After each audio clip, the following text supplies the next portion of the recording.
What is up, guys? Welcome back to the podcast. And today we are going to be reviewing today's. Well, scoot closer here.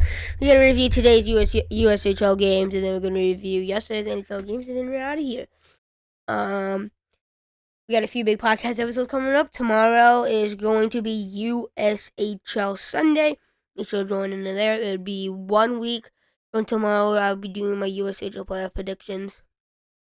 Not my final, but my second to final. And then obviously my final will be when the bracket's set. And then, so yeah, tomorrow's USHL Sunday. Make sure to join in that one.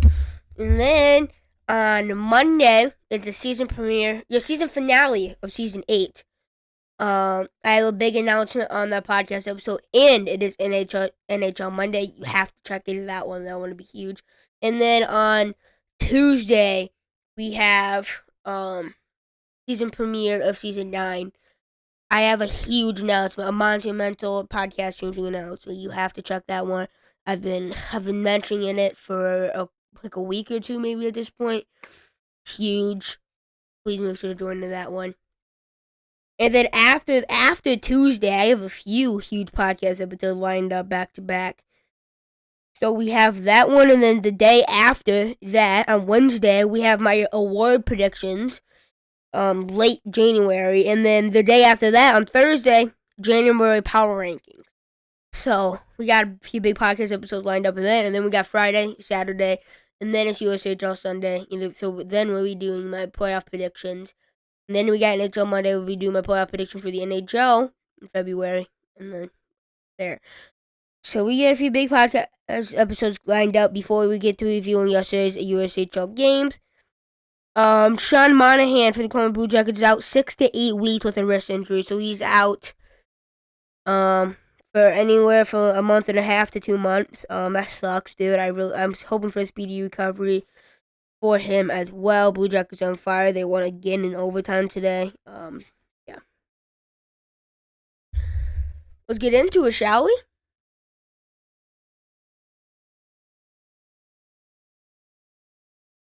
Okay. Phantoms take on Team USA here to open the Saturday slate of USHL games. Phantoms take this one 4-2 to 27-20 in favor of Youngstown. Relatively good defensive games. Both these games this weekend between Youngstown and Team USA. Youngstown able to come out on top with 4 out of 4 points this weekend. Muskegon Lumberjacks absolutely dismantled Team USA 8-1. Shots of 40-16 for Muskegon back-to-back blowouts for Muskegon Lumberjacks. The Waterloo Blackhawks are on the road to face the Green Bay Gamblers. They defeat them 6-3 on the road. 4 second period goals for the Waterloo Blackhawks, 29-24 in favor of Waterloo. I told you, if Waterloo can get hot, they can figure out how to close the games out. If they can figure out how to win overtime and shootout games, and they can figure out how to hold leads and win close games, aka all of that just sums up to really just being able to hold on to leads. They can really make some big noise, I think. I honestly think that. I strongly believe that. They have goaltending, Calvin.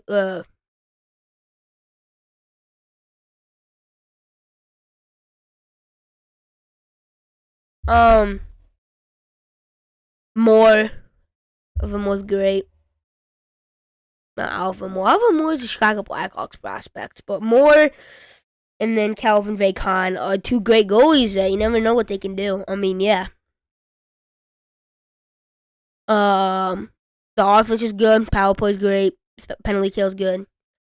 So yeah, I mean, this team's really, really able to do something if they can put together a good hot streak, especially heading into the playoffs. So it's gonna be interesting to see what they can do.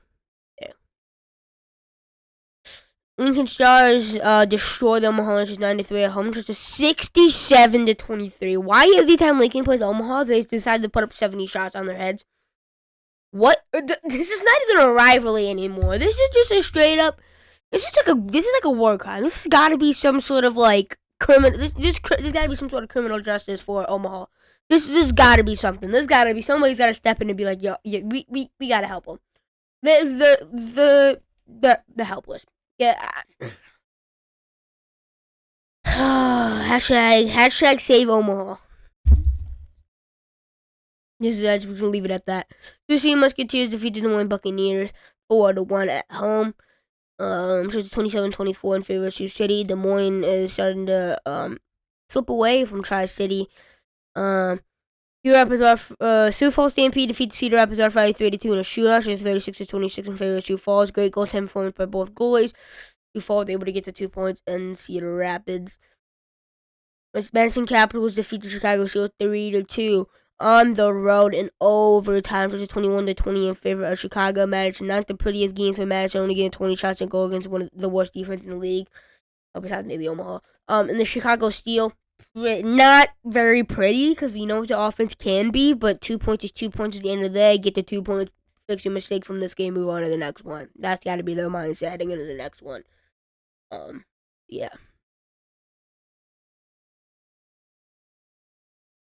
Yep.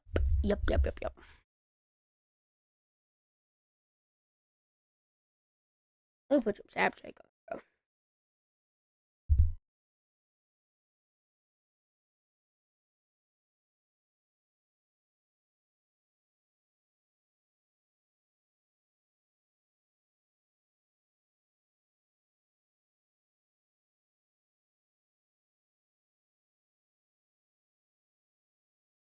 Okay, we're good. We good.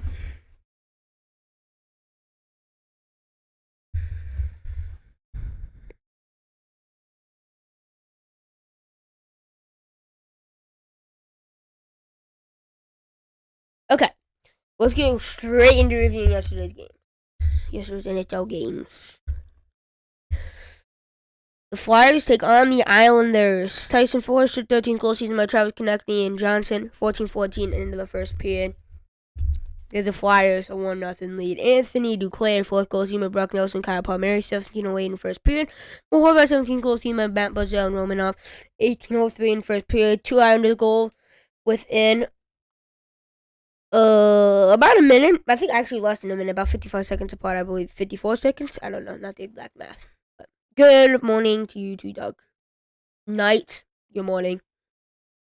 I actually call it night at this point. I don't like calling it morning until like 5, probably like 5:30 to 6:30. I don't know. Personally, that's me personally. But I don't know. It's technically morning. That's interesting though. That's an interesting little dilemma there. Technically it's morning, but some people don't like to call it morning until a certain time. I don't know, but either way, good morning. Thank you for joining, Doug. Brock Nelson, 14th goal team by Kyle Palmieri and Pellick, 13:56 in the second period. A little bit of a insurance market for them. 29 saves and 30 shots against for Ilya Sorokin. He hopefully gets back on the right track. If the Islanders want to make a wildcard spot out of that dogfight of the East, he's gonna have to get back on the right track and stay consistent for sure. Stars take on the Golden Knights as a rematch of the 2023 Western Conference Finals and the first round matchup of last year. These two have been big rivals in the past couple of years. Vegas had Dallas's number the first time around in the Western Conference Finals. Vegas ended up winning the Cup that year, and then Stars got them in 7 games last season. So they have a bit of a rivalry back and forth in the playoffs. They know each other good and well. Got Jake Andre, Aiden Hill, both the starters in Dallas, meeting up. Heavyweights out of the West. We're going to see how this goes. Here, Jack Eichel, 13th goal season, power goal by Mark Stone. 4-4 in the first period. Stone over to Eichel. 1-T, bang. Rope him, 20 goal season, power goal by Dadanoff and Logan Stankoven, 6-19 in first period. They said, anything you can do, I can do better. Dallas says, you score a power goal, I got you right back. A Dallas Stars power play goal. Jason Robertson, 16th goal season by Duchesne and Johnston, 7:31 second period. He's going to be a difference maker, especially come playoff time. He's having a bit of a slow start to the season. He's on fire right now. He gets a goal. We go. Shea Theodore, 6th goal season, power goal by Tomas Hertl and Mark Stone, 8:57 in the second period. 2 power play goals in the night for Vegas as they tied the game. Jamie Benn, 13th goal season by Matt Duchesne and Heiskanen, 16-18 in the second period. Jason Robertson, 17th goal season, saving the Knights by Johnston and Dadanoff, 17:54 in the second period. He's on absolute fire. Jack Eichel, 14th goal season, second the Knights by Brandon McNabb and Mark Stone, 10:35 in the third period. Stars hang on. A ridiculous save of the year candidate at the in the dying seconds for Jake Andre to hold on to the lead. Stars pick up a huge 2 points as they able to pulled off the Vegas Golden Knights at home. Lightning take on the Blackhawks. Mitchell, Chaffee, 9th goal season power play goal by Kucherov and Burden, point 10:59 in the first period. Colton Dock, first career NHL goals by Ryan Donato, Nick Foligno, 16:29 in the first period. Frank Nazar, second goal season by Connor Bedard, 18:47 into the first period. Lewis, I think, is it Louis or is it Lewis? I'm not quite sure. Crevier, third goal season by Frank Nazar and Lucas Rako, 4:59 in the second period. Absolute snipe. Nick Paul, 14th goal season by Victor Hedman and Brandon Hagel, 8 seconds left in the second period. Jay Guns, 25th goal season power play goal by Kucherov and Radish, 42 seconds left in the third period. It goes to overtime. Nikita Kucherov, 23rd goal season. It's a power play goal by Hedman and Gunsel, 58 seconds left. You're into overtime. Lightning outshoot the Blackhawks 40-14 and get the well-deserved 2 points on the road. At the Blackhawks fan, that's my soul. Dutch take on the Hockey Club. Cole Perfetti, 8th goal season. Guess what? It's a Winnipeg Dutch power play goal. Nick Ehlers and gave Velotti 17-2 in the first period. Nick Schmaltz, 10th goal season power play goal. The Kessel and Clayton Keller, 1:13 in the second period. Similar to the Stars, they said, what you can do, I can do better. Tied the game at a power play goal. David Gustafson, first goal season by Dylan DeMillo. 8:48 in the second period. Good game later today. Wild versus Blackhawks. Who you picking? I had the Blackhawks fan, probably the Wild. I don't know. The Wild ain't looking that good, but they're probably a better team. Hayton, 12th goal season by Marino and Clayton Keller, 1:19 in the third period. Cole Perfetti, second and 9th goal season by domestic Calvin DeMillo, 5:51 in the third period. Nick Ehlers, 15th goal season on assistant. Goal 16 in the third period. Cole Perfetti, third of the night, 10th of the season. The hat trick in the empty net. The Nick Ehlers and P-Link, 18-15 in the third period. 17 saves and 19 shots against, I believe, Hellebuck. I think it was Hellebuck starting. Not quite sure, though. The Jets take a huge 5-2 victory at home.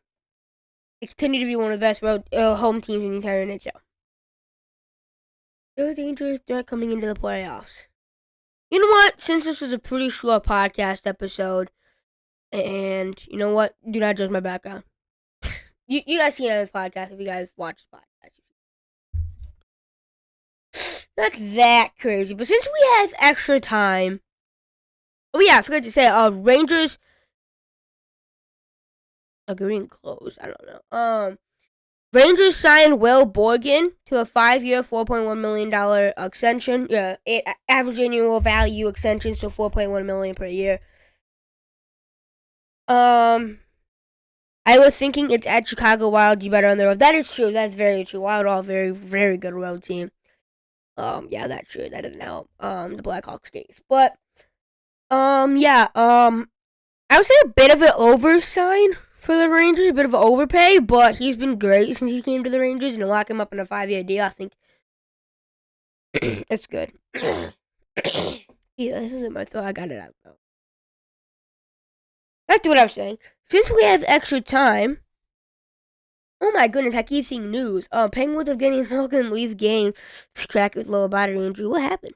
He good? Good? He's good. We're just gonna assume he's good. We're gonna assume he's good. Okay, back to what I was saying. Third time's a charm. Is it the fourth time? I'm not quite sure. Either one of those. Third or fourth time's a charm. Whatever time it is.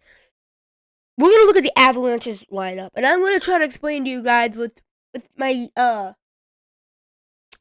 my best analysis of why I believe in this Avalanche team. And I said this before they traded away Mikko Rantanen, by the way. I hope you died.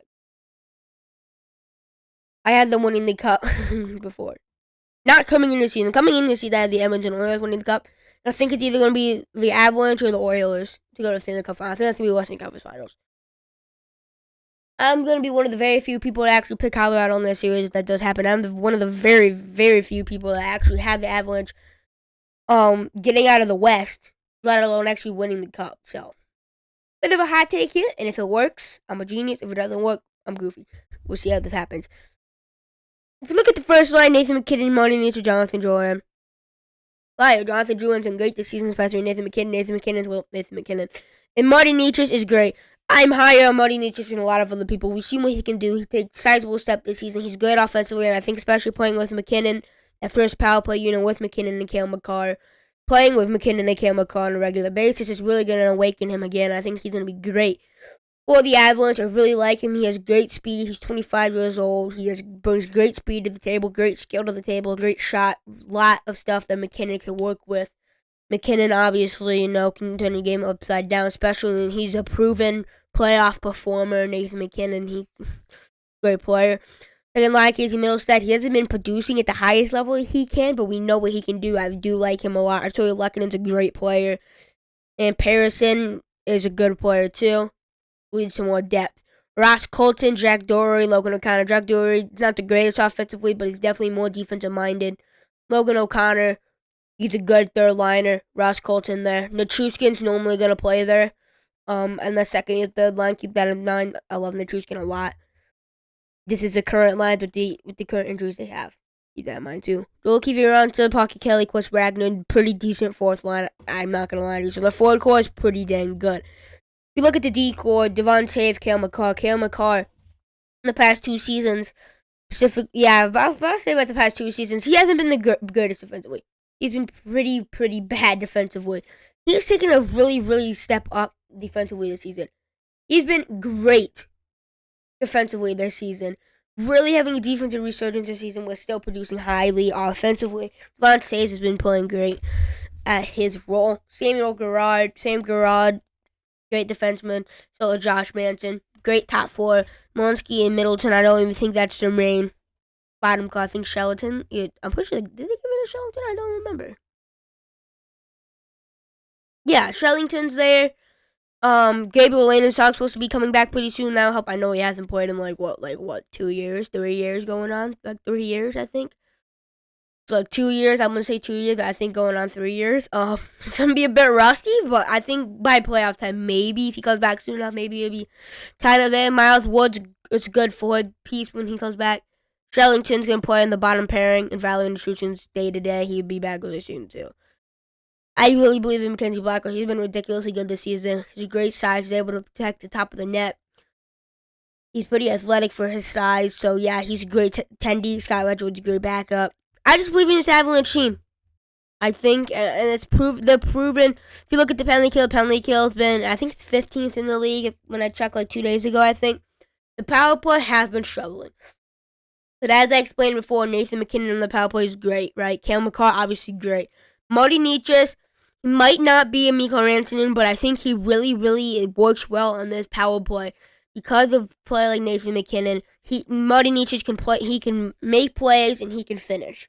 He's a great player. He's speedy. He's elusive. He make plays out of nothing. He has a good shot too. He's great on the Hurricanes power play. He's a leading contributor on the Hurricanes power play.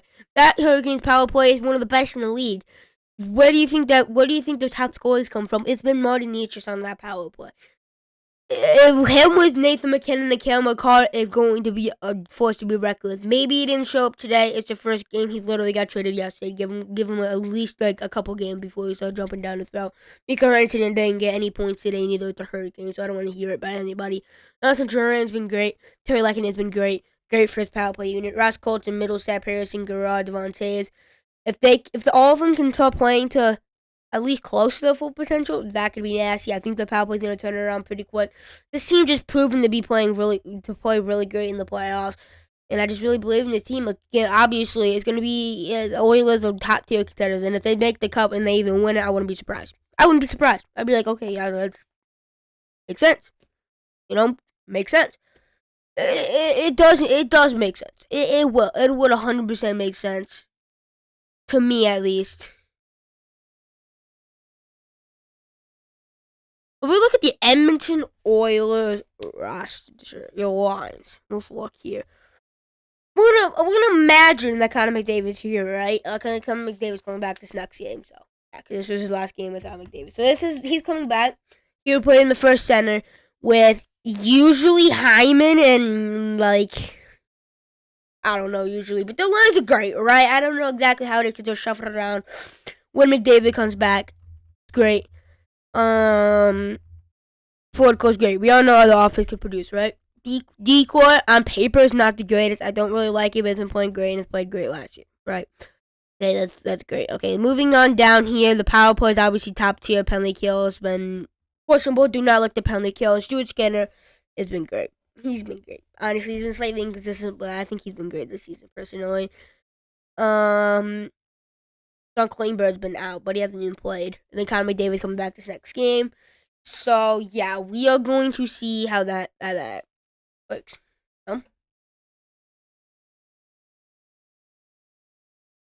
I think it'll be the Oilers and Avalanche Western Conference Finals, and then the Eastern Conference Finals.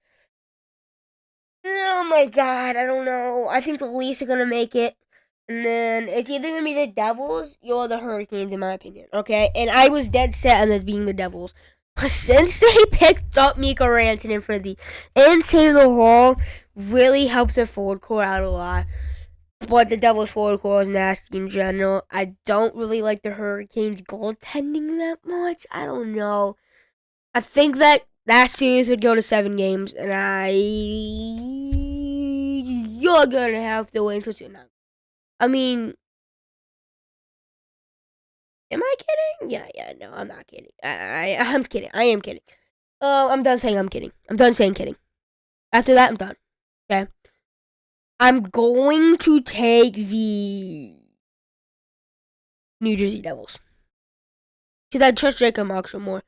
I trust Jacob Markstrom more than I trust Freddie Anderson and Chekhov when it comes down to it.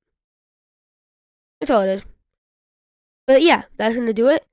Have a great day night, folks. Just watch this after 11 night. Thursday morning, evening, afternoon, whatever time you're watching. So, if you haven't already, subscribe to the channel if you haven't already. Suppose to the kids channel if you haven't already. Enjoy episode 28 of season 8. I'll see you guys tomorrow for episode 29. Season 8 was so close to season premiere. Season 9 and season finale, season 8. I'll see you there. Peace.